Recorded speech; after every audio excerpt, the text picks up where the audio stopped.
할렐루야, 반갑습니다. 하나님께서 오늘 우리에게 말씀 가운데 크신 은혜 주시길 소망하며 또 오늘 이 하루도 하나님께서 주시는 그 승리 함께 누리길 원합니다. 자, 오늘 말씀은 스가랴 8장 말씀이에요. 자, 이 말씀은 하나님께서 이스라엘 백성들을 회복하시겠다라는 의미를 담고 있습니다. 예루살렘은 다시 이제 포로에서 돌아오고 난 후에 보니 이미 다 황폐해져 있었고 백성들의 마음도 이미 다 지쳐 있었습니다.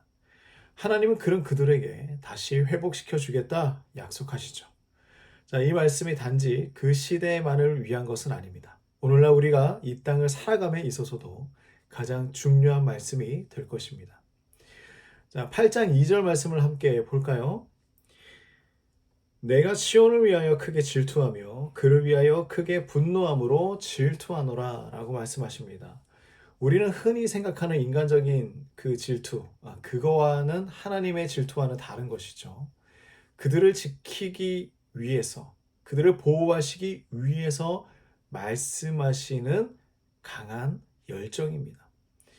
마치 부모가 자녀를 너무나 사랑해서 자녀가 위험에 처하면 절대 참지 못하는 것, 이것과 비슷한 감정입니다. 반드시 너희를 회복시키고 살리겠다. 이스라엘 백성들은 포로에서 돌아왔지만 주변 여러 세력들 때문에 여전히 어려움을 겪고 있었습니다. 그런데 하나님께서는요, 그들의 상황을 아시고 그들을 절대 포기하지 않으시겠다 말씀하시죠. 하나님의 이 사랑은 단지 이스라엘만을 위한 것이 아니었습니다. 지금 우리에게도요, 그대로 적용됩니다. 우리의 삶이 아무리 어려워도 하나님은 우리를 결코 놓지 않으신다는. 하나님은 우리를 향한 뜨거운 사랑으로 우리 이 삶을 다시 세워주시고 회복시키기 원하신다는 그 하나님의 메시지를 발견할 수 있습니다. 자, 하나님께서는요, 계속해서 이 회복의 말씀을 전하시는데요. 3절 말씀을 보니 이렇게 말씀합니다. 자, 내가 시온에 돌아와 예루살렘 가운데 거하겠다. 자, 그리고 예루살렘은 진리의 성읍이라 일컬음을 받게 될 것이고 만군의 여호와의 산은 성산이라 일컫게 될 것이다. 자, 이렇게 말씀하십니다. 뭐냐면 하나님께서 예루살렘에 다시 임재할 것이다. 예루살렘은 단지 도시로서만 보여지는 것이 아니었습니다. 하나님께서 그곳에 임함으로 말미암아 모든 그 지역과 도시는 정의롭게 될 것이다. 하나님 말씀하시는 것이죠. 다시 영적인 회복이 일어나고 그들이 다시 살아나게 될 것이다. 하나님께서 예루살렘을 회복하시겠다는 이 놀라운 사실, 우리의 삶 속에서도 한번 발견해 보길 원합니다. 우리가 이 땅을 살아가면서 실수하고 넘어질 때가 있어요. 또한 삶의 여러 어려움 속에서 무너질 때가 있습니다. 그래서 우리가 어떻게 이 땅을 살아가야 하는가, 때로는 또 막막하고 또 눈물 가운데 살아갈 때가 있죠.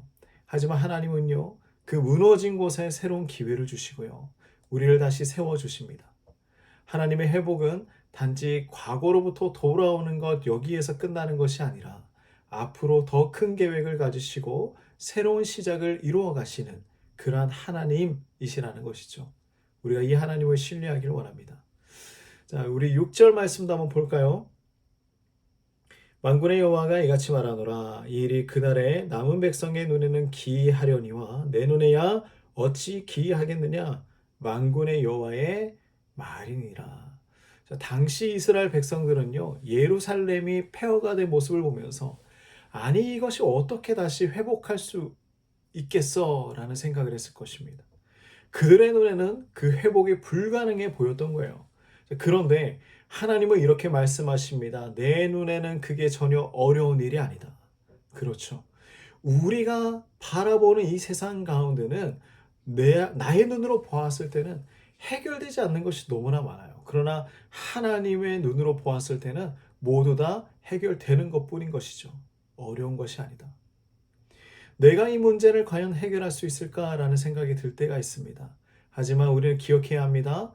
우리의 눈에는 불가능해 보여도 하나님께는 불가능이 없습니다.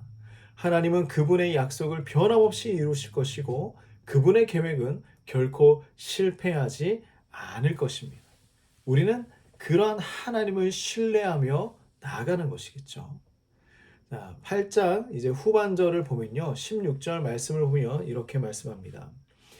하나님은 너희는 각기 이웃과 더불어 진리를 말하고 너희 성문에서 진리와 화평한 재판을 베풀어라. 하나님은 예루살렘을 단순히 그냥 보이는 것, 물리적으로만 회복하는 것을 원하지 않으셨어요. 백성들이 내적으로도 변화되고 새롭게 살아가는 것을 원하셨습니다. 그래서 하나님 뭐라고 하십니까? 진리와 공의와 화평을 실천하라. 그것을 이루어 가라. 오늘날 우리에게도 필요합니다. 우리는 단지 하나님께 복을 받기만 원하는 것이 아니라 하나님께서 원하시는 삶을 살아가야 합니다. 우리의 말과 행동이 하나님의 뜻을 반영할 수 있어야 하고요. 우리의 삶 속에서 이웃과 화평을 이루어가며 정의를 실천해 나가야 합니다. 우리는 진정으로 하나님의 회복을 그제서야 누릴 수 있게 되는 것이겠죠. 자, 우리 사랑하는 성도님들, 하나님께서 이스라엘 백성에게 주신 놀라운 회복의 말씀들이었습니다. 우리의 삶이 때로는 황폐해 보이고 미래가 불안할 때도 있겠지만 하나님은 여전히 우리에게 회복과 새로운 시작을 약속해 주십니다. 중요한 것은요, 우리가 그 약속을 신뢰하고 그 약속 안에서 살아가는 것입니다. 이제 우리도 하나님께서 주신 이 회복의 소망을 들고 나아갑시다. 하나님께서 우리의 삶 속에서 일하실 때 우리는 그분의 손길을 믿고 나아가야 합니다. 하나님은 우리에게 새로운 시작과 놀라운 회복을 주실 것입니다. 그 약속을 붙들 때 우리는 그분의 축복을 경험하게 될 것입니다. 오늘 이 하루도 회복의 소망 붙들고 승리하시기를 간절히 원합니다. 하나님 아버지, 오늘도 하나님께서 소망의 말씀을 들려주셔서 감사합니다.